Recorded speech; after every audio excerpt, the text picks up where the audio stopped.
फवाद चौधरी साहब बताइएगा कि एक तरफ तो आपने तहरीक चलाने का ऐलान किया है कि आप तहरीक चलाएंगे।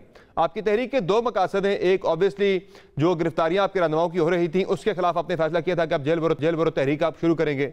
नंबर 2 आपका फैसला जो है तहरीक के हवाले से वो था जी कि इलेक्शन जो है वो नहीं करवा रहे, इलेक्शन नहीं अगर मिलती तारीख तो उस पर वैसे कल इलेक्शन कमीशन का इजलास भी है, उस पर आप करना चाह रहे हैं, लेकिन गिरफ्तारियां लगता है रुकने वाली नहीं है। आज राना सनाउल्लाह साहब ने कुछ देर पहले ही कहा है कि शौकत तरीन साहब को गिरफ्तार कर रहे हैं। FIA की फाइंडिंग सामने आ गई है और जो उनकी ऑडियो कॉल सामने आई थी IMF प्रोग्राम सबोताज करने की उन्होंने कोशिश की, इसलिए उन्हें हम गिरफ्तार कर रहे हैं।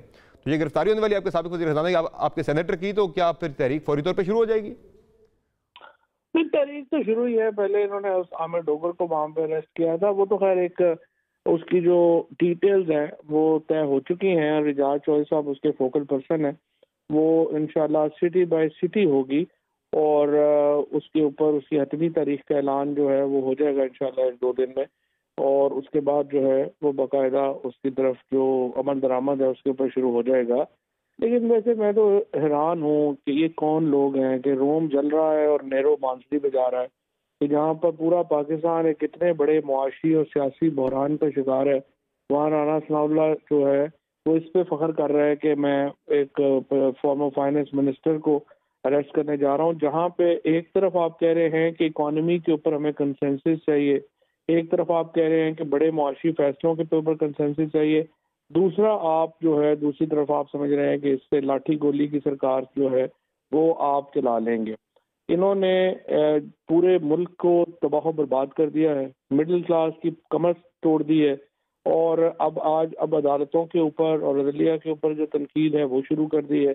आइन और कानून को ये समझते ही कुछ नहीं है। तो देखते हैं ये कितने दिन चलते हैं, लेकिन जिस दिन ही उतरेंगे उस दिन इनको एहसास होगा कि इन्होंने कितनी बड़ी गलतियां की हैं और अपनी सियासत ही खत्म कर ली है। नून लीग की सियासत का हाल ये है कि ये लोग इलेक्शन कराने तो क्या, ये बाजार में बैठ के खाना खाने के काबिल नहीं है, लोग इनको अंडे टमाटर मारेंगे। तो इसलिए इनकी नस्लों की सियासत खत्म हो गई है इन हरकतों की वजह से। आपने कहा शहर दर शहर तहरीक चलेगी, जेल भरो, किस शहर से स्टार्ट हो रही है ये तहरीक? ये लाहौर से शुरू होगी इंशाअल्लाह ताला, और लाहौर से फिर ये आगे जो है वो चलेगी। तो पहली गिरफ्तारी कौन देगा? खान साहब खुद भी गिरफ्तारी इसमें दे रहे हैं या पहले कारकुनान गिरफ्तारियां देंगे? फैसला क्या हुआ, पहले क़यादत गिरफ्तारियां देगी या कारकुनान देंगे? और खान साहब के वाले से क्या फैसला हुआ, वो कहाँ गिरफ्तारी दे रहे हैं और कब दे रहे हैं, और दे भी रहे कि नहीं? क़यादत ही गिरफ्तारियां देगी, और ये जैसा मैंने आपको कहा कि एजाज चौधरी साहब इसके फोकल पर्सन है, वो इसकी डिटेल जो है वो एक प्रेस कॉन्फ्रेंस में डिटेल बताएंगे कि कहाँ और कैसे होगा। अच्छा, खान साहब के वाले से क्या फैसला हुआ है, वो गिरफ्तारी दे रहे हैं या नहीं दे रहे और कहाँ दे रहे हैं? मैंने आपको बताया कि एजाज चौधरी साहब फोकल पर्सन है, वो प्रेस कॉन्फ्रेंस करके डिटेल्स बताएंगे। और शौकत तरीन के वाले से फवाद चौधरी साहब आपको क्या लग रहा है कि उनके वाले से कुछ मालूमात ये भी आ रही है, जरा मुझे कंफर्म भी कीजिएगा, कुछ इत्तलात ये भी आ रही है कि वो मुल्क से बाहर चले गए हैं, क्या ऐसा ही है? आप कंफर्म कर सकते हैं, आपके इल्म में है? जी नहीं, वो मुल्क से बाहर थे, कुछ अरसे से मुल्क से बाहर हैं, वो बीमार है और एक्चुअली वो हॉस्पिटलाइज थे, और वो अभी तक अपने इलाज के सिलसिले में, उनकी वालदा जो थी वो भी बड़ी सख्त बीमार है और उनको खुद भी सेहत का प्रॉब्लम था, तो वो मुल्क से बाहर है इलाज के सिलसिले। कब से बाहर है मुल्क से, कितना टाइम हो गया, अंदाजा है कुछ? मेरा ख्याल है उन्हें महीना हो गया है और मुल्क से बाहर है। तो जब सेहतमंद हो जाते हैं, सेहतयाब हो जाते हैं, तो बुलाएंगे उन्हें गिरफ्तारी देने के लिए, वो भी आके गिरफ्तारी दें, जेल भरो तहरीक में अपना हिस्सा डालेंगे, क्योंकि उनके तो वारंट निकलने वाले हैं। निकल आए वारंट, उससे क्या फर्क पड़ता है? मतलब आप एक तो उन जैसे शौकत तरीन जैसे जो एक रिस्पेक्टेड आदमी, जिनका पूरी दुनिया के फाइनेंस वर्ल्ड में एक नाम है और बुजुर्ग आदमी है, बीमार है, अगर उनको गिरफ्तार करने से इनको लगता है कि ये कुछ कर पाएंगे तो वो भी शौक पूरा कर लें, उसमें क्या फर्क पड़ता है? अच्छा, फवाद चौधरी साहब ये बताएं कि इमरान खान साहब अब कब से जलसे शुरू कर रहे हैं फिजिकली जाके, चूंकि ये तला थी कि फरवरी के सेकंड वीक से इमरान खान जो है मुतहरिक हो जाएंगे फुली और अवाम में जाके जलसे शुरू करेंगे, कैंपेन रन करनी आपने पंजाब के अंदर, KP के अंदर, इंतखाबात की तरफ तो बाद में आएंगे, जरा इस बारे से बताइएगा वो कब से शुरू कर रहे हैं फिजिकली जाके जलसे अपने? ये इंशाल्लाह ताला भी हमने यही फैसला करना है ना, अगर देखे ना कल या परसों में इंतखाबात का ऐलान नहीं होता तो फिर हमें आइन की बहाली की तहरीक चलानी पड़ेगी, और आइन की बहाली की तहरीक के लिए हम तैयारी करेंगे, और अगर वो अनाउंस हो जाते हैं तो फिर जाहिर है कि कैंपेन में जाएंगे। तो दोनों सूरतों में जलसे जो हैं वो तो बड़ी जल्दी इंशाल्लाह आप देखेंगे कि वो सड़क पे होंगे। अच्छा, दूसरा मुझे ये बताएं कि आप कह रहे हैं कि आइन की बहाली की तहरीक शुरू करेंगे अगर इंतखाबात नहीं होते। मैं कुछ देर पहले राना सनाउल्लाह साहब को सुन रहा था, वो कह रहे हैं कि भाई इलेक्शन अगर हुए तो उसमें तो किसी एक के नताइज को मानना नहीं है, फिर मुल्क के अंदर जो है अफरा तफरी होनी है, इससे मुल्क में इस्तेहकाम नहीं आना। वो तो इलेक्शन में जाने के बिल्कुल मूड में PMLN तो है ही नहीं किसी सूरत भी। इलेक्शन कमीशन को भी ये कहा गया है फैसले के अंदर लाहौर हाई कोर्ट की तरफ से कि आप 105(3) के तहत मुशावरत करें गवर्नर पंजाब के साथ इलेक्शन की तारीख के लिए। तो गवर्नर पंजाब की पोजीशन तो बड़ी वाज़ेह है, वो खुद नून लीग से भी है, नून लीग की पोजीशन भी वाज़ेह है कि इंतखाबात नहीं होने चाहिए। वो तो कह देंगे भाई हमने खत लिख दिया इलेक्शन कमीशन वाले गवर्नर पंजाब को, वो गवर्नर पंजाब कहेंगे भाई हम तो इलेक्शन के फिलहाल हक में है नहीं है। तो ये मामला लटक तो नहीं जाएगा? आपको क्या क्या लग रहा है इलेक्शन कमीशन के बारे से? वैसे भी आपके कोई खास व्यू पॉइंट आपका? ठीक है, फिर मुल्क में मार्शल लॉ लगा लें, क्योंकि देखें आइन के अंदर रहते हुए तो गुंजाइश नहीं है ना। हमारे आइन का आर्टिकल जो प्रियम्बल है और फिर आर्टिकल 2A है जो कि ऑब्जेक्टिव रेजोल्यूशन को देता है, करारदाद मकासद को।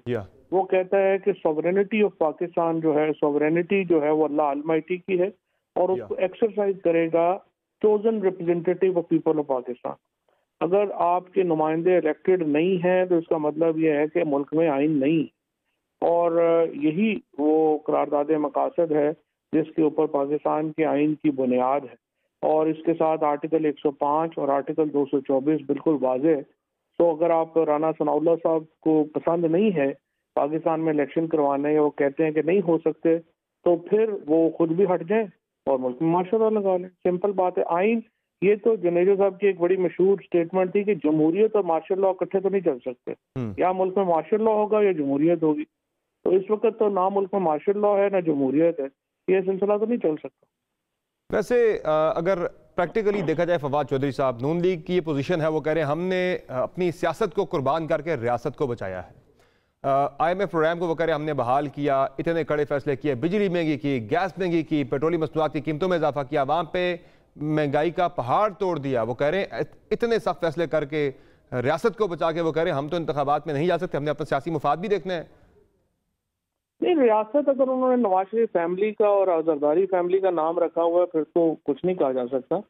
रियासत को तो उन्होंने तबाह कर दिया। जो तनख्वाहदार तबका है वो उसकी तो कमर टूट गई है। 20,000 रुपए से 1.5 लाख रुपया कमाने वाला आदमी जो है उसको तो समझ ही नहीं आ रही कि उसने करना क्या है।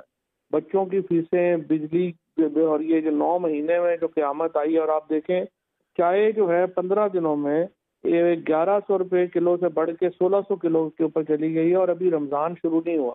रमज़ान से पहले महंगाई की एक और बहुत बड़ी लहर पाकिस्तान में आनी है। तो इन्होंने तो मुल्क को तबाह कर दिया 9 महीनों में, और उसके बाद ये इक़्तिदार से चिमटे हुए हैं। आप पंजाब में और KP में आप देखिए, वहाँ के वज़ीर आला जो है वो मोहसिन नकवी जो है, या उसकी जो काबीना है, और जो इसी तरह KP वाले, उनको उनके घर वाले भी नहीं जानते वो कौन है, तो वो वजीर बन के बैठ गए हैं। ये इस तरह तो नहीं ये मुल्क चल सकते। ये एक आइन है मुल्क में, एक कानून है, या तो सीधी बात है आपको आइन और कानून को पीछे छोड़ना होगा और मुल्क को मार्शल लॉ डिक्लेयर करना होगा। ये तो नहीं हो सकता। केयर टेकर तो वही होना चाहिए जैसे कोई नहीं जानता हो, वो किसी को ना, वो किसी को जानता हो ना उसे कोई जानता हो, और किसी के साथ उसकी दोस्ती यारी ताल्लुकात ना हो। सही बात नहीं, उनके ताल्लुकात दोस्तियां वगैरह सबको पता ही है किसके साथ है।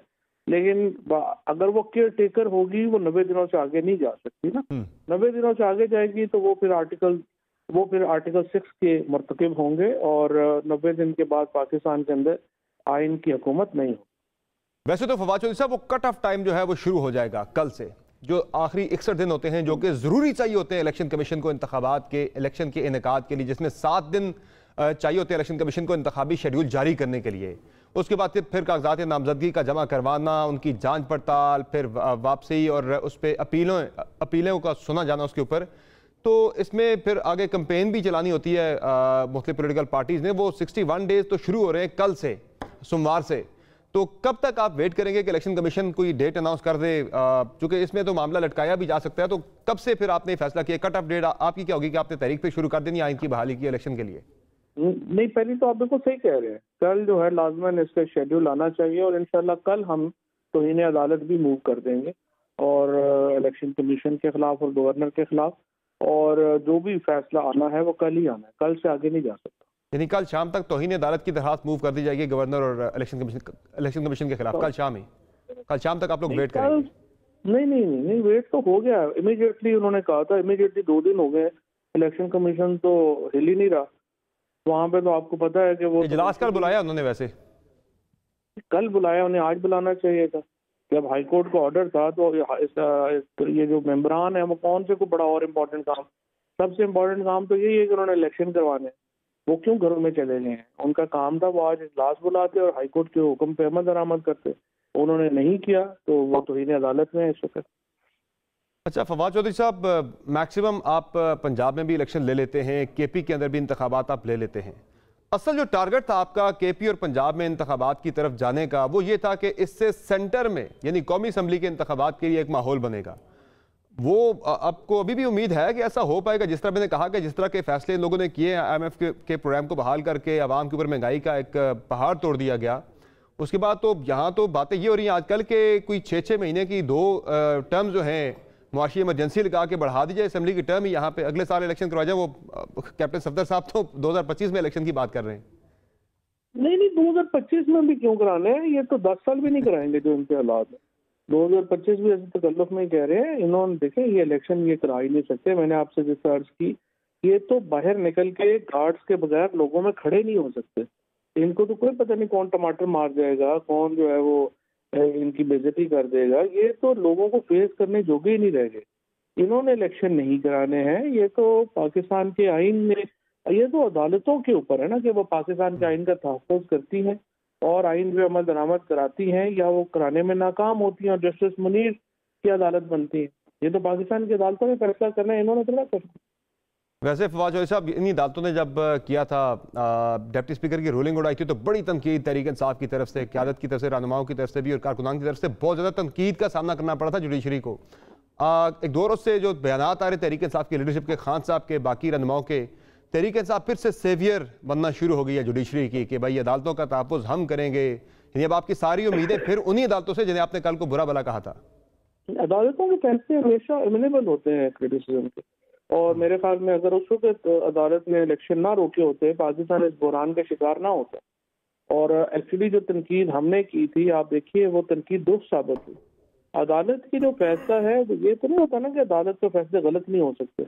अदालतों के फैसले गलत हो सकते हैं, लेकिन सुप्रीम कोर्ट का फैसले में सिर्फ एक है कि वो फाइनल होता है। बाकी गलत फैसले तो मतलब जुल्फ़िकार अली भुट्टो को फांसी लगा दी, कौन उस फैसले को सही मानता है?